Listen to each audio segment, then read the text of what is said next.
Part 2, Deafblind by Dr. Marty Harris. This presentation includes audio that reads the slides. Therefore, closed captioning will not be used. Deafblind can include individuals across the bell curve. However, when deafblind occurs concomitantly with another disability, frequently these students are low average to below average on the bell curve. Impact of deafblind on family. Families of students do experience the cycle of grief. Their need to communicate with their own child is severely compromised by the nature of the disability. Certainly, these parents and families will need the support and services of special education. Costa's model of intellectual functioning. Input, processing, output. Input is the intake of data through senses, making sense or meaning out of the data. Output, applying and evaluating, which includes metacognition and recalling from both short and long-term memory. Just try to imagine the difference in the intake of data through senses. Processing of information is very different when the received information is different because of the lack of auditory and lack of visual stimuli. Output is most likely different, as is metacognition and memory. Impact of deafblindness. Physical changes, cognitive changes, linguistic changes, social, behavioral, and personality changes. Smith, 2007, states, quote, "Since the degree of hearing loss and visual loss varies so much for people in this disability category, the combination of these losses affects each individual differently. Often, deafblindness may exist concomitantly with other disabilities.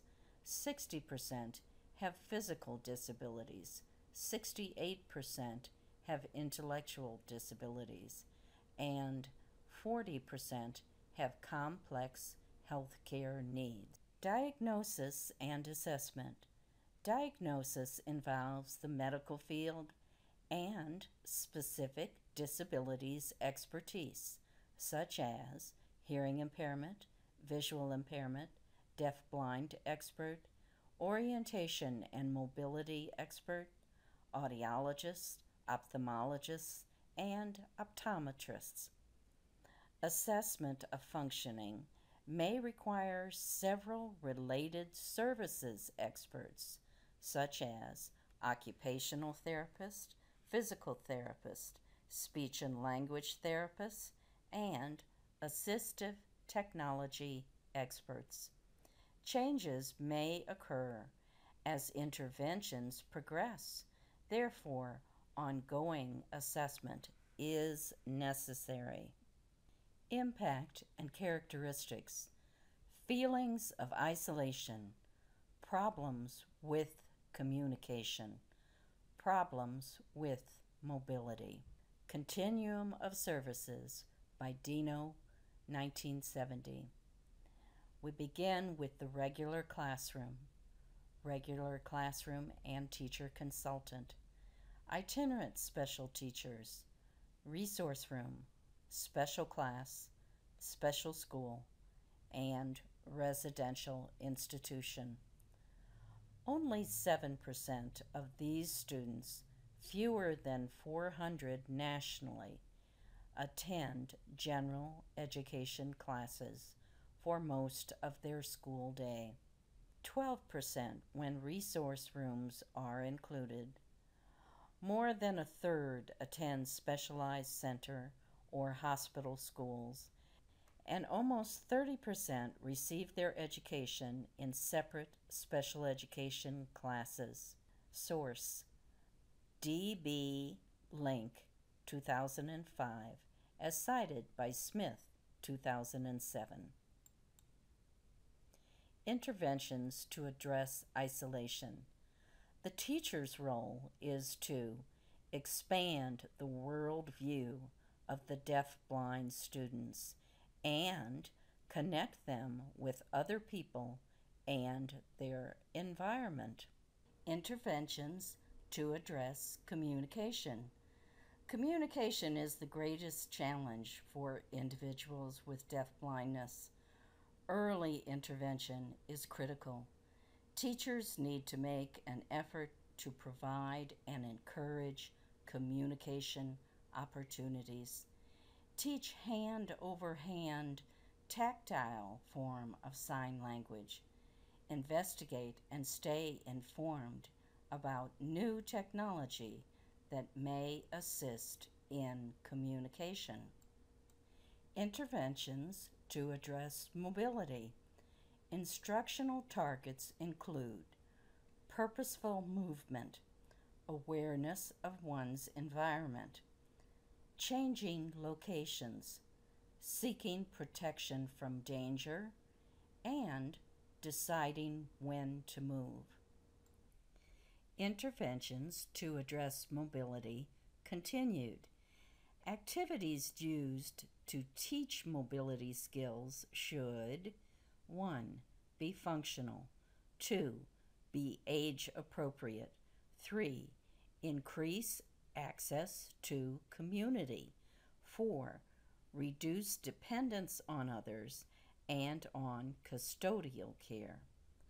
5.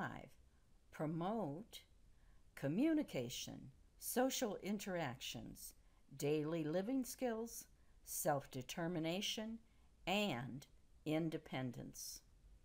Interventions: strengthen previous learning, plan for transitions, provide and encourage communication opportunities, help student be a problem solver, teach student to self-instruct, teach students self-monitoring. Assistive technology. As we have stated before, think out of the box. Think internationally. Currently, Japan is developing a global positioning program that will assist people with blindness by having this device in their shoes.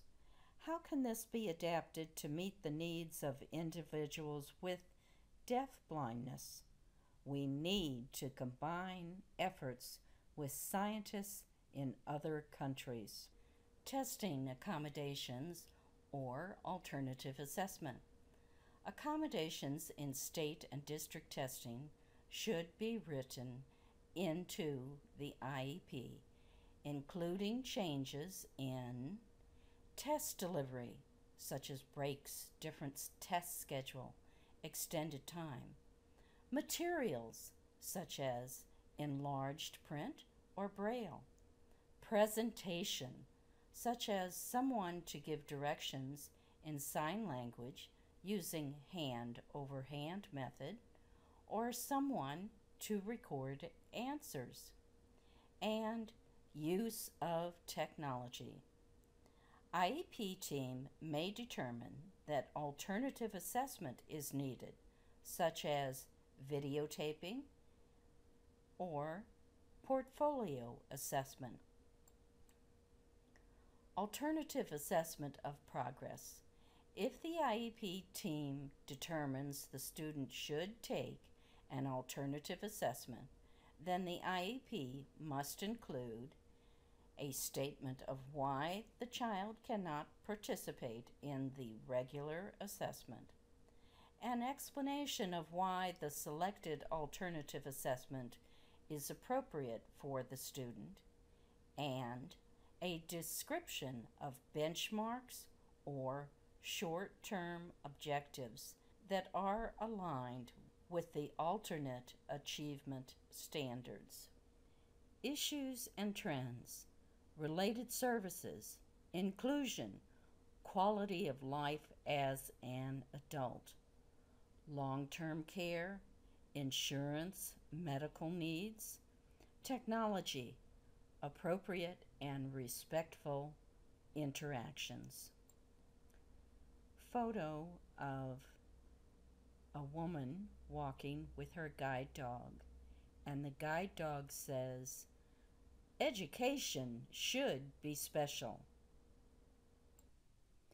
References: Friend, 2018, Hallahan, Kaufman, and Pullen, 2009, Eward, Albert-Morgan, and Conrad, 2017, Smith and Tyler, 2010, Taylor, Smiley, and Richards, 2009, Turnbull, Sjogren, and Weimeyer, 2016, Vaughn, Boss, and Schwum, 2006. This presentation is copyrighted by Dr. Martha Jane Harris, 2017, 2012, 2005, 2000, and 1998. Thanks for listening.